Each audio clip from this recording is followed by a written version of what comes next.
સુરતની રાંદેર પોલીસ દ્વારા ગુનેગારોનું ઇન્ટ્રોગેશન કરાવી ભવિષ્યમાં ગુનાહિત પ્રવૃત્તિ ન આચરે તે માટે સમજાવવામાં આવ્યા હતા.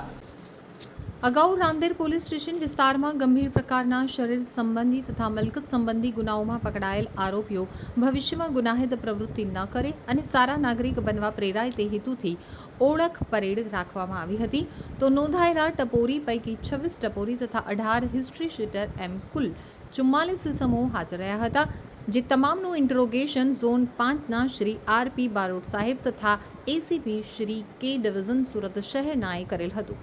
તમામને 1 બાય 1 પૂછપરછ કરવામાં આવી હતી અને તેઓના ગુનાહિત ભૂતકાળ વિશે એટલે કે દાખલ થયેલ ગુનાઓ અને કોર્ટમાં તેની હાલની સ્થિતિ, કોર્ટ નિકાલ થયેલ છે કે કેમ, નિર્દોષ છૂટેલ છે કે કેમ, આ સિવાય તેઓ ઉપર છેલ્લે ક્યારે ગુનો દાખલ થયેલ તથા હાલ તેઓ રોજગારી માટે શું કામકાજ કરે છે, કોની સાથે સંકળાયેલા છે, તેમજ તેમના સહ આરોપીની હાલની સ્થિતિ વગેરે બાબતે ઊંડાણપૂર્વક પૂછપરછ કરવામાં આવી હતી.